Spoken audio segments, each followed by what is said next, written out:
Bentrovati amici di Sicilia Magazine, ci troviamo alla Fiera dei Morti, un momento di forte identità e socialità per la città di Catania che da oggi, a giorno 9 novembre, si tingerà di colori, sapori e tradizioni con l'edizione 2025.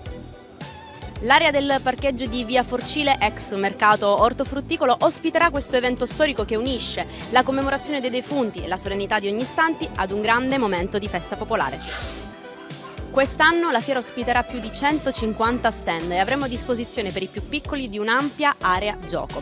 Se non erro è da 78 anni che si rinnova questo appuntamento, è sicuramente un appuntamento non solo sentito da tutti i catanesi, ma da un punto di vista dell'impatto economico è un volano spaventoso.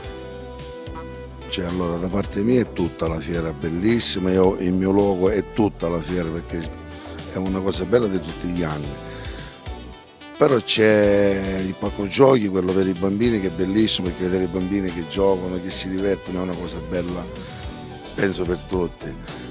L'ingresso è invece aperto dalle 9 alle 24 nei giorni festivi e prefestivi e dalle 9 alle 22:30 nei feriali.